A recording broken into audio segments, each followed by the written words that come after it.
In today's video, we are going to be making a healthy chocolate cake. Now I know what you're thinking, a healthy cake?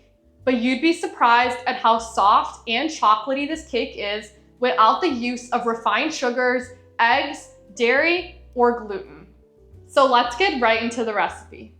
Starting with our flours, I'm going to be using 115 grams of almond flour, 120 grams of cassava flour, and 120 grams of ground oats or a store-bought oat flour. Here I have a third of a cup of applesauce. I like using this as a vegan egg replacement, but you can also use flax egg.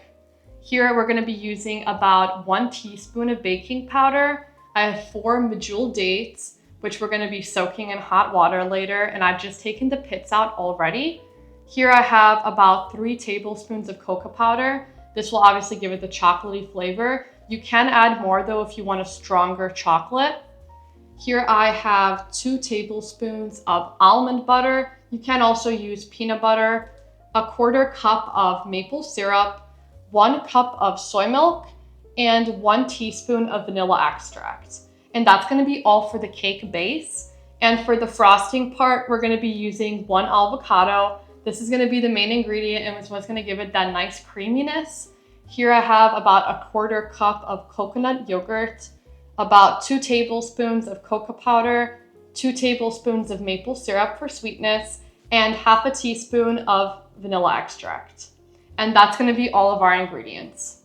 Making sure my bowl is still zeroed out, I'm just going to add in my 120 grams of ground oats. Now I'm going to turn on the scale and it's going to be at 0. At this point, we can add in the rest of our flours. Next, I'm going to be using 115 grams of almond flour. And then we can add in 120 grams of cassava flour. This one is a little denser, so you're gonna wanna slowly shake that in. Now that all of our flours are measured out, we can put away the scale because we're not gonna need that anymore. All of our other ingredients are already measured out. To the flour, I'm going to add in the 3 tablespoons of cocoa powder.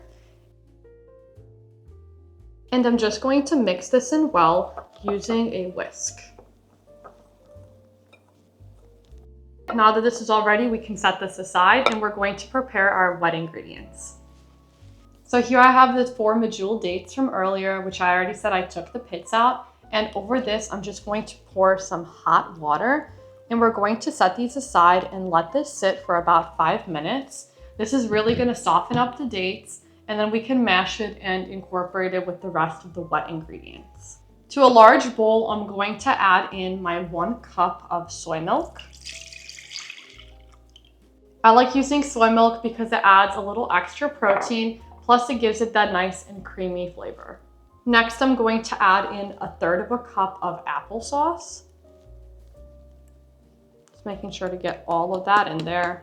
Next, we can add in a 1/4 cup of maple syrup. You can also use agave or honey if you're looking for a non-vegan option. 1 teaspoon of vanilla extract and 2 tablespoons of almond butter. And we're going to whisk all of these ingredients just to nicely incorporate them. In the meantime, I'm going to preheat my oven to 350 degrees. The dates have just finished soaking, so I've drained all the water, and using a fork, we're just going to mash these just to turn them into a kind of date paste. Doesn't have to be perfect. Now that my date paste is ready, we can add that into our bowl along with the rest of the wet ingredients. As you can see, it's kind of just a thick paste.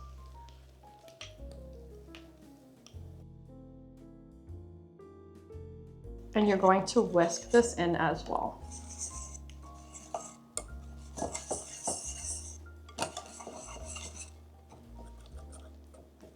I'm just going to take my flour and just lightly dust that in.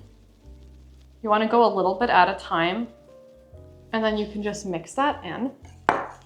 You're just going to keep doing this until all of your flour is incorporated.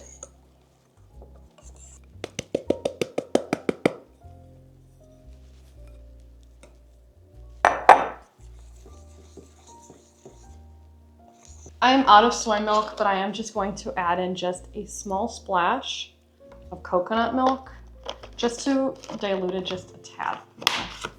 Wait, if you're enjoying this recipe, then make sure to hit that subscribe button so you can get notified anytime I post a new video.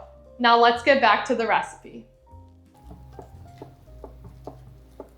Once you have a consistency like this, that is thick, but it's still nice and airy, you're ready to transfer it into a baking dish. Here I have a 9x9 square baking dish. I'm just going to do a little drizzle of olive oil and just spread that around with my fingers just so the cake doesn't stick. And we're just going to slowly pour that in there. And I'm going to pop this in the oven at 350 for about 20 to 25 minutes. You're just gonna wanna keep a good eye on it. So while the cake is baking, we're going to prepare the frosting.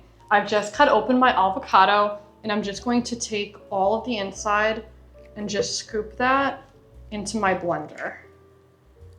Now that I've added all the avocado, I'm going to add my yogurt as well. Here I have 2 tablespoons of maple syrup and 2 tablespoons of cocoa powder. Lastly, I have half a teaspoon of vanilla extract. And now we can just pop on the lid and you're going to blend this until it's nice and creamy. So the cake has just finished baking. As you can see, it is definitely fluffed up and it's still very hot, obviously. So I'm going to take a kitchen towel and just cover this and let this cool for about 10 minutes before we pour the frosting on top. Once the cake is done cooling off, you're going to take your frosting and just spread that evenly over the whole top of the cake.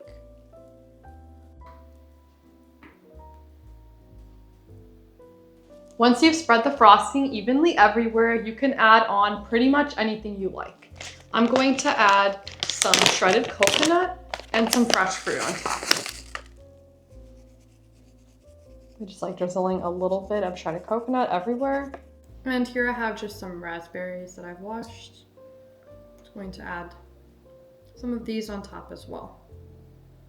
Now that I have the entire cake covered in raspberries and frosting, I'm going to cut this up and we're gonna serve.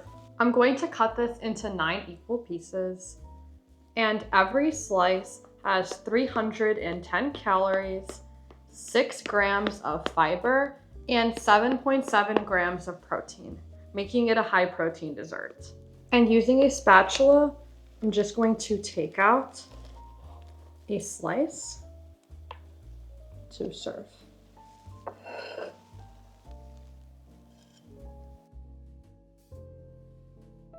Well, I hope you've enjoyed this recipe. And if you haven't already, hit that subscribe button and comment down below what your favorite healthy dessert is.